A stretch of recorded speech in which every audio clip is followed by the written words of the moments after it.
Respected parents and my dear students, due to the increasing coronavirus effect, Unique School is starting online classes, so stay at home and use it. जय हिंद, जय भारत।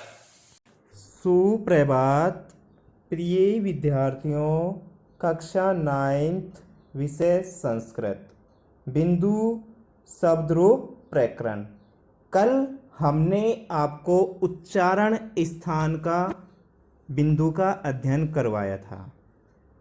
आपको समझ में आया होगा और अपने संस्कृत व्याकरण की कॉपी में आपने लिखा भी होगा।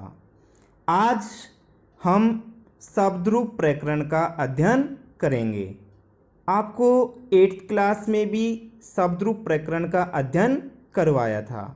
हमारे ये 10th क्लास तक शब्दरूप प्रकरण काम आएंगे, जिसमें पहला आता है बिंदु कि संस्कृत व्याकरण में शब्द 3 प्रकार के होते हैं।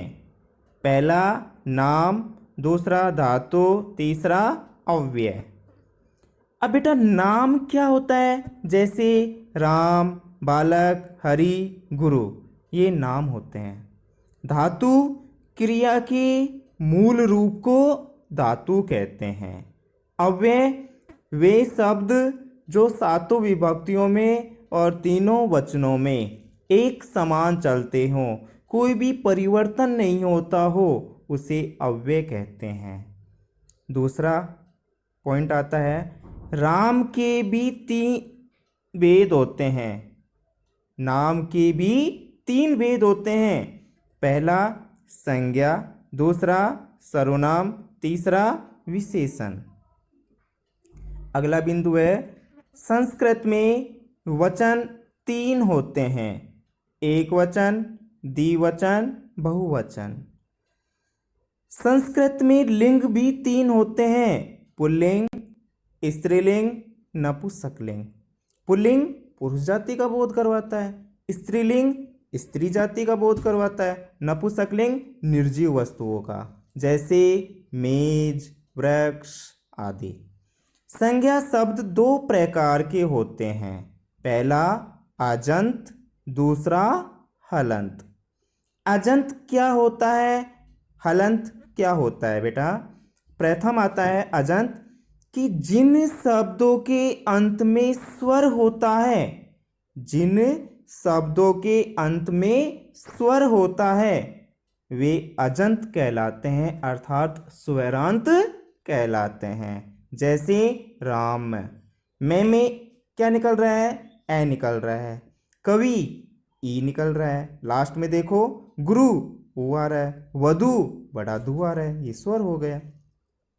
दूसरा हलंत, जिन शब्दों के अंत में व्यंजन हो, जिन शब्दों के अंत में व्यंजन हो, उसे हलंत कहते हैं, अर्थात व्यंजनांत कहते हैं। जैसे राजन, दूसरा बलवत है। अब लास्ट में उत्तर पद में क्या आ रहा है?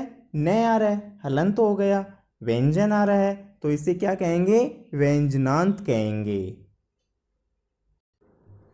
आज आपको राम शब्द एकारांत पुल्लिंग का शब्द रूप का अध्ययन करवा रहे हैं।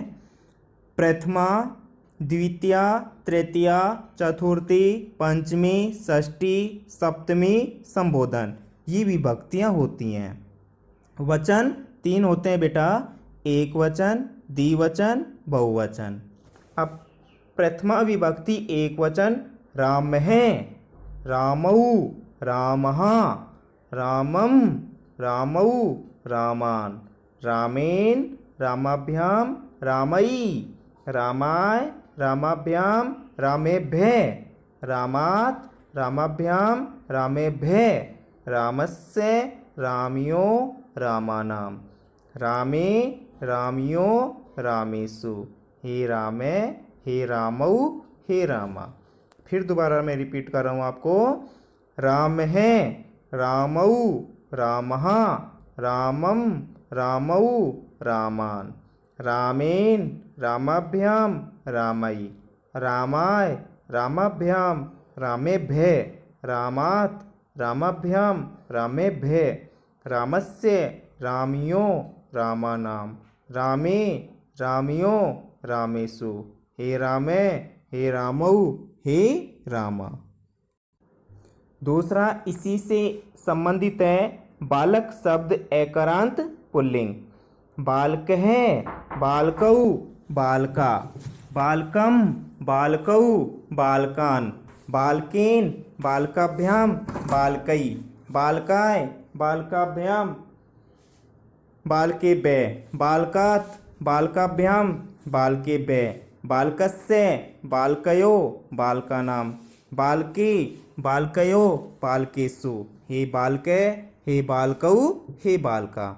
फिर मैं दोबारा रिपीट कर रहा हूँ आपको।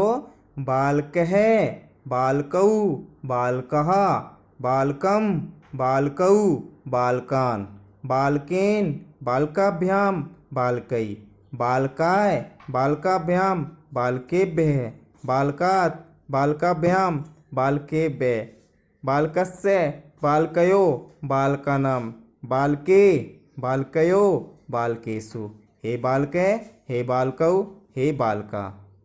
आज इन्हीं से संबंधित आपको 3 क्वेश्चन गृह कार्य के लिए दिए जा रहे हैं। राम है शब्दस्य पंचमी विभक्ति एक वचन लिखत। दूसरा क्वेश्चन है बेटा राम है शब्दस्य षष्ठी विभक्ति बहुवचन लिखत। तीसरा क्वेश्चन है बालके शब्दस्य सप्तमी विभक्ति एक वचन लिखत। इसी तरह से आपके अर्धवार्षिक पेपर और वार्षिक पेपर में क्वेश्चन बनाए जाएंगे शब्दरूप प्रकरण के बिंदु से। मुझे आशा है यह वीडियो आपको समझ में आया होगा। कल आपको हरि शब्द गुरु शब्द के शब्द रूप का अध्ययन करवाया जाएगा। धन्यवाद।